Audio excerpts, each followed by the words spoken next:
Welcome about everyone, my name is Deepta. Today's video is going to be on tense और आज की video थोड़ी लंबी होने वाली है, तो कृपया अपनी कुर्सी की पेटी बांध ले। Let's begin.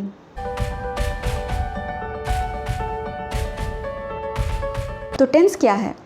टेंस एक फॉर्म या स्थिति है जिसे हमें किसी भी सेंटेंस की या फिर स्टेटमेंट की समय या फिर टाइम का पता चलता है। टाइम मतलब 1 बजे, 3 बजे, 5 बजे ऐसा नहीं। समय या टाइम मतलब पास्ट, प्रेजेंट और फ्यूचर, मतलब अतीत, वर्तमान और भविष्य। राइट? टेंस सिर्फ ये 3 तरह के ही होते हैं, पास्ट, प्रेजेंट और फ्यूचर। और इन टेंस को हम और भी 4 सब कैटेगरी में डिवाइड करते हैं, which are simple, continuous, perfect and perfect continuous. इन सब को मिला के टोटल 12 टेंस बनते हैं और इन 12 टाइप ऑफ टेंस को हम 3 तरीके की सेंटेंस में भी यूज़ कर सकते हैं, जैसे affirmative, negative and interrogative. Sentence के बारे में हम नेक्स्ट लेसन में पढ़ेंगे। Okay, so let's elaborate all this tenses now for better understanding. So before we start, regular and irregular verb की एक बेसिक नॉलेज होना ज़रूरी है, जो कि मैंने अपने पिछले वीडियो में आपको समझाया था। अगर वो वीडियो आपने मिस कर दिया है तो मैं ऊपर यहाँ लिंक दे दूँगी, आप जाके वो देख सकते हो। So let's start. So our first tense is present simple tense.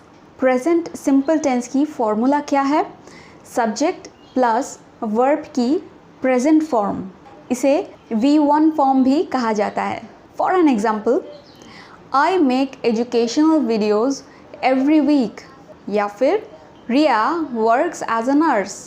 Present simple tense को सिर्फ और सिर्फ 2 तरह की सेंटेंस में ही यूज़ किया जाता है। One is a statement or a fact and another one is a habit or something जो चीज़ बार बार होती है। So as you can see in our first example, I make educational videos every week, ये एक हैबिट है या फिर एक रूटीन है जो हर हफ्ते होती है। और इस सेंटेंस की फॉर्मूला भी आप नोटिस कीजिए, subject plus verb in present form. हमारी दूसरी सेंटेंस है रिया इज़ अ नर्स, ये एक स्टेटमेंट या फिर एक फैक्ट है। So the next tense is present continuous. चलिए पहले जान लेते हैं इसका फॉर्मूला क्या है। तो सब्जेक्ट के साथ बी वर्ब को ऐड करके फिर मेन वर्ब को ing फॉर्म में यूज़ करते हैं। बी वर्ब जैसे एम, इज़, आर। ओके, तो एक रूल है, आई के साथ हमेशा एम बी वर्ब यूज़ किया जाता है। ही, शी, इट के साथ इज़ यूज़ होता है। यू, वी, दे, इसके साथ हमेशा आर यूज़ किया जाता है। There is no exception to this rule. तो let's look at some examples for better understanding. I am speaking, यहाँ पे सब्जेक्ट क्या है? आई। बी वर्ब कौन सी है? एम। और मेन वर्ब कौन सी है? Speaking, speak. जो मेन वर्ब है उसको हमने ing फॉर्म में यूज़ किया, which mean it is a present continuous tense. मैं बात कर रही हूँ, जो भी एक्टिविटी या चेंजेस या फिर मूवमेंट अभी इसी वक्त हो रही है उसे हम प्रेजेंट कंटिन्यूअस टेंस बोलते हैं। Let's look at another example. They are going on a vacation, या फिर she is teaching English lesson. जो भी एक्टिविटी की बात हो रही है, इट डजेंट मैटर कि वो एक्टिविटी लॉन्ग टर्म एक्टिविटी है या फिर कोई शॉर्ट टर्म एक्टिविटी है। अगर वो ऑन गोइंग है, चल रही है प्रेजेंट में अभी, तो वो प्रेजेंट कंटिन्यूअस टेंस कहलाएगी। ठीक है, तो हमने प्रेजेंट सिंपल और प्रेजेंट कंटिन्यूअस कवर कर ली है। Let's move on to past simple या फिर सिंपल पास्ट टेंस। पहले हम सिंपल पास्ट और पास्ट कंटिन्यूअस टेंस समझ लेते हैं, इससे प्रेजेंट परफेक्ट समझने में आसानी हो जाएगी। तो सिंपल पास्ट टेंस यूज़ करने के लिए हम कौन सी फॉर्मूला यूज़ करते हैं? Subject with verb in its past form, जिसे हम V2 फॉर्म भी बोलते हैं। सिंपली पुट, जो काम पास्ट में शुरू हुई है और पास्ट में ही ख़त्म हो चुकी है उसे हम सिंपल पास्ट कहते हैं। For an example, Ahan ate ice cream yesterday, या फिर it was रूही's birthday last month. As you can see, इन दोनों ही सेंटेंस में जो वर्ब है ate and was, ये वर्ब की सिंपल पास्ट फॉर्म है. So we can say these sentences are in simple past form. अगर आप चाहें तो कमेंट बॉक्स में कुछ और एग्जाम्पल लिख सकते हैं. I will be happy to look at those. So next is past continuous. सीधे शब्दों में कहा जाए तो ऐसी कोई भी इंसिडेंट या एक्टिविटी जो पास्ट में घटी हो या घट रही हो और उसको हम इस वक्त डिस्क्राइब कर रहे हैं या बोल रहे हैं, उसे पास्ट कंटिन्यूअस टेंस कहा जाता है. एक रूल हमेशा याद रखिएगा, किसी भी फॉर्म में, किसी भी टेंस में अगर हमें कंटिन्यूअस फॉर्म यूज़ करनी हो तो हमेशा मेन वर्ब के साथ ing हमको ऐड करनी है. Most of the time past continuous tense को हम कोई भी स्टोरी बताते वक्त या फिर कोई ऐसी एक्टिविटी या इंसिडेंट को डिस्क्राइब करते वक्त यूज़ करते हैं जो ऑलरेडी घट चुकी है. Right, but still let's look at some examples. I was playing guitar when you called, या फिर Rima was studying when her friend came. As you can see, past continuous tense की जो formula है that is subject plus was or were plus main verb in ing. ये tense conditional situation में भी use किया जा सकता है. For an example, when we were traveling we met new people. क्या आप बता सकते हो यहाँ पे past continuous tense कौन सी है? Of course you guessed it right, traveling. So now let's go back to present perfect tense. Present perfect tense कोई experience को describe करती है या फिर कोई activity जो अभी अभी ख़त्म हुई हो. तो इसकी फॉर्मूला क्या है? Subject plus have or has plus main verb in its past participle form, जिसे हम V3 फॉर्म भी कहते हैं. ये थोड़ी कंफ्यूजिंग लग सकती है कि पास्ट पार्टिसिपल यूज़ करके प्रेजेंट टेंस कैसे हम डिस्क्राइब करेंगे, राइट? डोंट वरी, हम एग्जाम्पल के साथ समझते हैं. आई, यू, वी, दे, ये जो सब्जेक्ट्स हैं इनके साथ हमेशा हैव यूज़ किया जाता है, ओके? और ही, शी, इट या फिर कोई नाम, उसके साथ हैज़ यूज़ किया जाता है. There is no exception to this rule. So now let's look at some examples. We have reached our destination और Mo have travelled across the world. ये दो सेंटेंस एक्सपीरियंस की एग्जाम्पल है. We can also say you have done a great job और James has moved to a new city. These are statements. Present perfect tense को हम कभी कभार simple past tense के साथ कंफ्यूज कर सकते हैं. यही एग्जांपल्स के साथ देखते हैं. अगर हमें सिंपल पास्ट टेंस में यही बात बोलनी होती तो हम कैसे बोलते? वी रीच्ड आवर डेस्टिनेशन, मो ट्रैवल्ड अक्रॉस द वर्ल्ड. तो डिफरेंशिएट करने की एक सिंपल टिप है. इसे याद रखिएगा कि जो भी एक्टिविटी पास्ट में शुरू हुई है और पास्ट में ही ख़त्म भी हो चुकी है उसे सिंपल पास्ट कहते हैं. और जो भी एक्टिविटी पास्ट में शुरू हुई है और प्रेजेंट में हाल ही में ख़त्म हुई है या फिर उसका इफ़ेक्ट अभी भी है उसको हम प्रेजेंट परफेक्ट कहते हैं. Okay, I hope you understood. Let's talk about present perfect continuous tense. तो इस टेंस की फॉर्मूला है subject plus have has plus been, BEEN, been plus main verb in ing form. Present perfect continuous tense किसे कहते हैं? जो भी activity past में स्टार्ट हुई है और प्रेजेंट में अभी भी चल रही है उसे हम प्रेजेंट परफेक्ट कंटिन्यूअस टेंस कहते हैं. For an example, Priya has been studying for 3 hours. प्रिया ने 3 घंटे पहले स्टडी करना स्टार्ट किया. अभी भी वो स्टडी कर रही है और शायद आगे भी करेगी. वो अभी भी स्टडी कर रही है, इसका हमें कैसे पता चला? क्योंकि मेन वर्ब ing फॉर्म में है, कंटिन्यूअस. अगर बहुत पुरानी भी कोई एक्टिविटी है जो आज भी होती है या फिर हम करते हैं हैबिचुअली तो उसको भी हम प्रेजेंट परफेक्ट कंटिन्यूअस टेंस कहेंगे. For an example, I have been playing guitar since childhood. इस सेंटेंस का मतलब क्या है? मैं बचपन से गिटार प्ले करती आई हूँ, राइट। यहाँ पे कहीं ये तो नहीं कहा गया कि मैं अभी और गिटार प्ले नहीं करती, तो इसका मतलब है मैं बचपन से करती थी, which is an activity that I started in the past, और अभी भी मैं करती हूँ ये। I still play guitar, so that means this is a present perfect continuous tense. Okay, the main rule is that अगर किसी सेंटेंस में आप टाइम या फिर एक अमाउंट स्पेसिफिकली मेंशन कर देते हो, तो उस सेंटेंस में आपको हैव और हैज़ बिन यूज़ करनी है। That's the correct form. या I hope you got that. So now let's talk about past perfect. Past perfect को सिंपल पास्ट के साथ कंफ्यूज कर लेना बहुत ही आसान है। There is a thin line. Let's check this example. The flight had left by the time I reached airport, या फिर she had met him before the meeting started. इन दो सेंटेंसेस में दो चीज़ नोटिस कीजिए।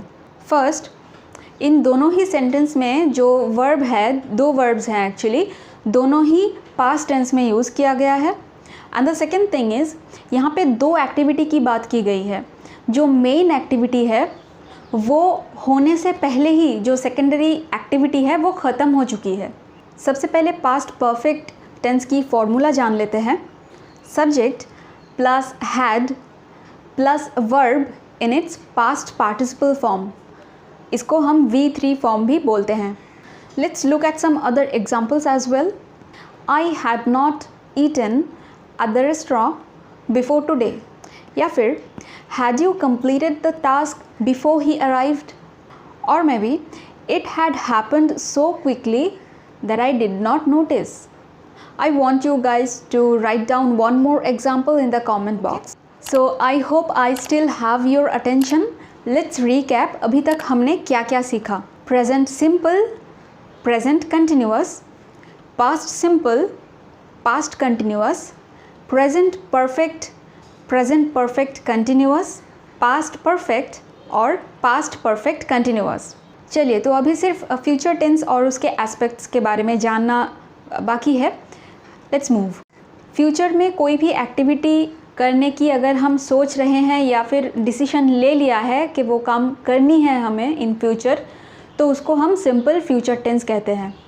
For an example, I will study, इसका मतलब है मैं पढ़ूंगी। जो हम डिसीजन ले रहे हैं फ्यूचर की, वो उसका ड्यूरेशन मैटर नहीं करता है। हमने कोई फ्यूचर की डिसीजन लिया है जो सिंपल फॉर्म में है, उसको हम सिंपल फ्यूचर टेंस कहते हैं। इसका फॉर्मूला क्या है? Subject plus will or shall plus main verb, simple as that. Okay, एक और एग्जांपल देखते हैं। आई शैल finish my homework.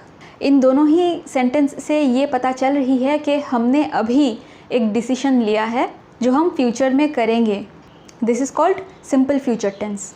Conditional sentences में भी फ्यूचर सिंपल टेंस यूज़ किया जा सकता है, जैसे कि when I arrive home I will cook dinner. यहाँ पे कंडीशन कौन सी है? When I arrive home condition, और स्टेटमेंट या फिर डिसीजन फ्यूचर की क्या है? I will cook dinner, right. ज़्यादातर सिंपल फ्यूचर टेंस को नियर फ्यूचर के लिए ही यूज़ किया जाता है। जो काम हम थोड़ी ही देर में करेंगे या फिर एक दो दिन या एक हफ्ते में भी कर सकते हैं, that's near future. Now let's talk about future continuous tense. इसकी फॉर्मूला क्या है? Subject plus will be plus main verb in ing form. Some examples are, I will be going to the museum tomorrow. Ahan will not be dancing at tomorrow's concert. Or maybe, will you be visiting the doctor tomorrow? Notice कीजिएगा, यहाँ पे हमने तीन तरह के sentence use किया है। The first one being an affirmative sentence, जहाँ पे हमने कहा I will be going to the museum tomorrow. Positive statement दे रही हूँ कि कल मैं म्यूज़ियम जाऊँगी। The next one being a negative sentence which is Ahan will not be dancing at tomorrow's concert. Will not be, क्योंकि हमने not use किया, इससे पता चलता है ये एक नेगेटिव सेंटेंस है। Ahan कल की कंसर्ट में डांस नहीं करेगा। And the third sentence being an interrogative sentence, which mean कोई question करना, interrogate करना. Will you be going to the doctor tomorrow? हमने question किया. So now let's talk about future perfect tense. ये एक ऐसी टेंस है जहाँ पे हम कोई ऐसी एक्टिविटी के बारे में बात करते हैं जो कोई सिलेक्ट टाइम पे होने वाली किसी दूसरी एक्टिविटी से पहले ही ख़त्म होने वाली है, और ये फ्यूचर में कोई एक एक्टिविटी शुरू होने से पहले ही ख़त्म हो जाएगी. ओके, चलिए ज़्यादा कंफ्यूज्ड ना होके एग्जाम्पल से समझते हैं. The inauguration ceremony will have ended bye the time I will reach the venue. इस सेंटेंस का मतलब क्या है? जब तक मैं उद्घाटन समारोह में पहुंचूंगी तब तक वो ख़त्म हो चुकी होगी. एक और बहुत ही कॉमन एग्जांपल देती हूँ, लाइफ में एक बार आपने सुना ही होगा, विच इज़ बेटा बड़े होके क्या बनोगे, right? What will you have become when you grow up? So as you can see from this example, future perfect tense की फॉर्मूला है subject plus will have plus verb की past participle form. To summarise, एक sentence में दो future activities होनी चाहिए to be eligible for being called a future perfect tense, और एक एक्टिविटी को मेन एक्टिविटी स्टार्ट होने से पहले ख़त्म होनी चाहिए. ठीक है? So our last tense is future perfect continuous tense. This is very similar to future perfect tense, बस डिफरेंस इतनी है कि सेंटेंस में दो फ्यूचर एक्टिविटी ही होती है पर उसमें से एक एक्टिविटी कंटिन्यू होती रहती है. For an example, Rohan will have been waiting for an hour by the time I meet him.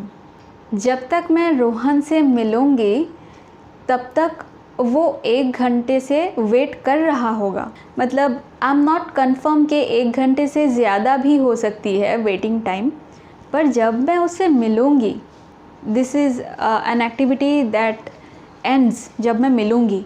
एक और फ्यूचर एक्टिविटी है जो कंटिन्यू हो रही है, which is will have been waiting.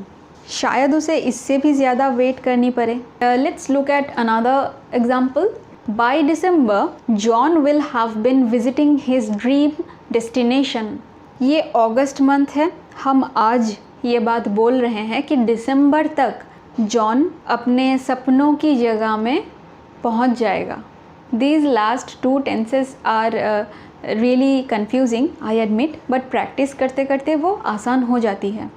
You really don't need to stress about these two tenses. बोलते वक्त इसमें इतनी केयरफुल रहने की ज़रूरत नहीं पड़ती, लिखते टाइम केयरफुल रहने की ज़रूरत है, पर आप जितना ज़्यादा प्रैक्टिस करोगे उतनी ही आसान हो जाएगी. So that's all for today everyone. I hope इस वीडियो से आप आज कुछ सीख पाए. वीडियो अगर हेल्पफुल रही है आपके लिए तो प्लीज़ लाइक और शेयर कर दीजिएगा. It really motivates me to make more informative videos like this for you guys. Until next time, thank you for watching.